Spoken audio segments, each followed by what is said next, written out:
What is education? Why do we need it? Is there one answer? Is there a right answer? Probably not.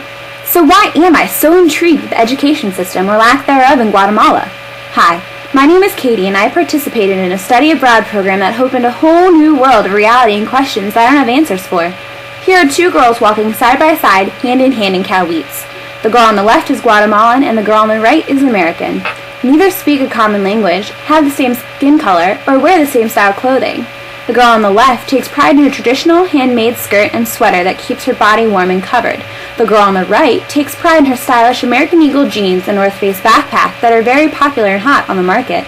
Guatemalan men, women, and children must be physically skilled and knowledgeable to survive and make their own clothes, harvest their own crops, or to sell their goods to other producers or consumers.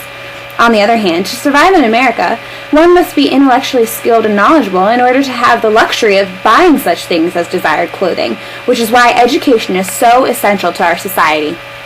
Now let's take a look at Guatemala and the United States of America. As one can observe in this picture, we have a group of Americans and indigenous Guatemalans playing a pickup game of basketball together.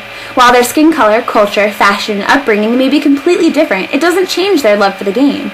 On the court, nothing else matters but their teammates, the ball, and the net. They have a common goal and are willing to accept and even embrace each other's differences for the commonality they share. Sports go far beyond the rules, playbook, and final score of the game. Like sports, education goes far beyond textbook material. Education teaches students to accept differences, work together, compromise, and never give up. Whether poor or wealthy, indigenous or Latino, male or female, everyone learns together and works towards the same goal.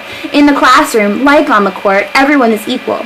These basketball players are working hard and working together to win. So the question is, what education system will turn Guatemalan students into winners within their own ballgame? What type of classes will help Guatemalan students become stronger, more skilled, and knowledgeable individuals within their own culture? Slowly, the Mayan culture is beginning to fade. There are inescapable factors, industries, and businesses that are influencing the Guatemalan economy and lifestyle. This picture contains a mother in traditional dress and a daughter in westernized clothing. To the right of them is a white female mannequin with blonde hair also wearing westernized clothing. Tourism has had and will continue to have lasting effects on the culture and people in Guatemala. Tourism has become a major income earner after coffee exports, bringing in $296 million in 1997, as Tricia Kane states in her book. In 1995, over 500,000 tourists from all over the world visited the country. Therefore, as various Guatemalan businesses have modernized their services and products to satisfy the tourists, it is slowly becoming the norm and popular with the locals. So I wonder, would an education system also influence the younger generations, as does tourism and other such industries? Will an education system direct the minds of its students towards the business world, technology, foreign languages, towards brand-name clothing?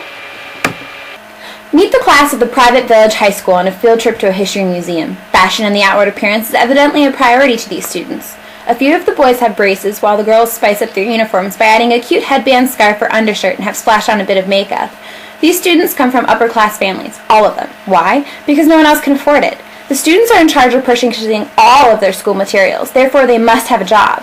However, the majority of Guatemalans are either unemployed or make just enough to purchase the things they absolutely need. Money was never a necessity in Guatemala, not until recently. Industrialization is booming because of tourism, the coffee industry, textiles, and agriculture are flourishing in the major cities. Therefore, because tourism is bringing in money and adding the necessity of hotels, resorts, restaurants, and miscellaneous stores, job positions are being filled. Everyone will gradually be forced into the industry world, and everyone is presently experiencing the need for money. In order to get money, one needs a job. Employees that most are appealing to businesses are those who have an impressive educational background. How else can education help Guatemalans beside employment? This man drank himself to sleep outside of a Mayan temple who was accompanied by two other men, conscious but completely intoxicated. Our tour guide informed us that any man seen on the streets was most likely intoxicated or has another substance in him. I asked why, and he said they start consuming alcohol by the age of 14 and continue for the rest of their lives. They do it because they have nothing else to do and it makes their lives easier. Furthermore, common crime increased in 1997, particularly kidnappings and muggings, and foreign tourists have been the target of petty theft and physical violence. states Trisha Kane.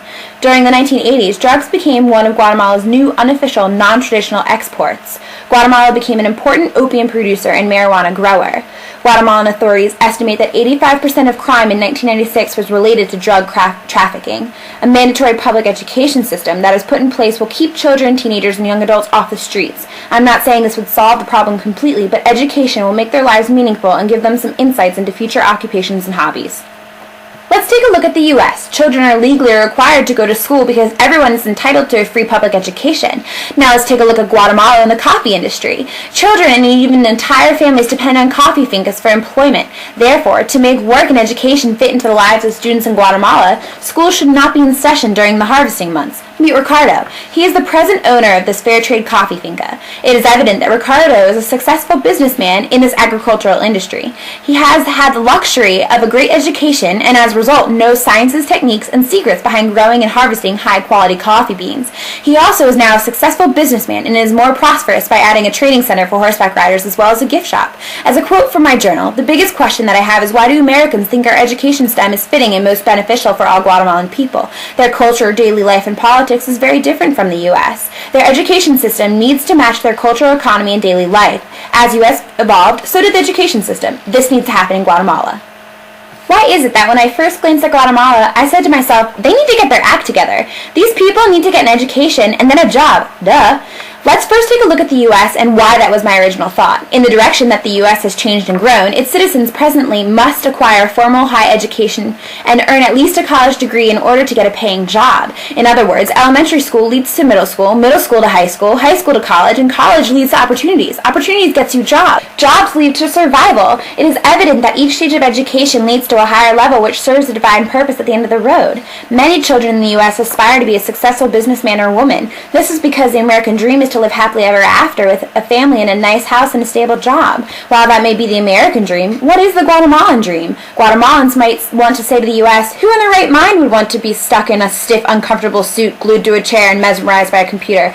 Essentially, the sacrifices that are made for high-quality education is only worth their while if in the end the results are desirable. This is a picture of a woman's health clinic, and our volunteer team is giving cereal vitamins to a mother for her baby. I cannot emphasize enough the importance of women's education. For example, women in the highlands, such as in Calhoots, give their husband the cereal vitamins to eat because men are considered the providers and therefore need the best food that is in the house to keep their bones strong and brain active.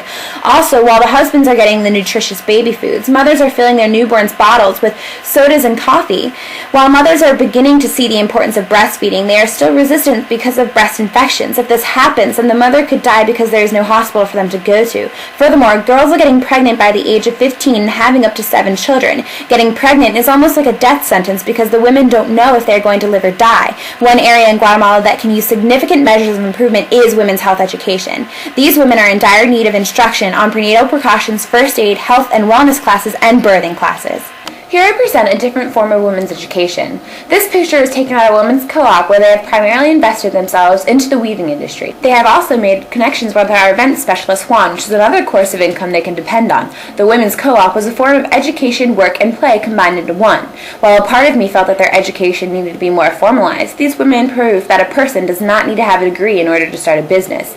This leads me to wonder, would education really hold a significant purpose here? The education that this co-op provides for young girls and women is doing itself justice. I asked several questions about their present education system.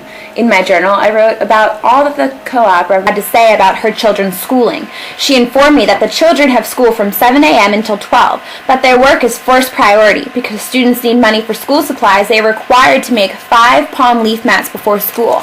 If a child worked hard the day before, then he or she could wake up at 5 a.m., but if they had an easy day, then they were required to wake up at 4. However, if there was too much work to be done that day, then the children skip school to help their parents. Therefore, it may take students as long as 3 years to finish one grade level.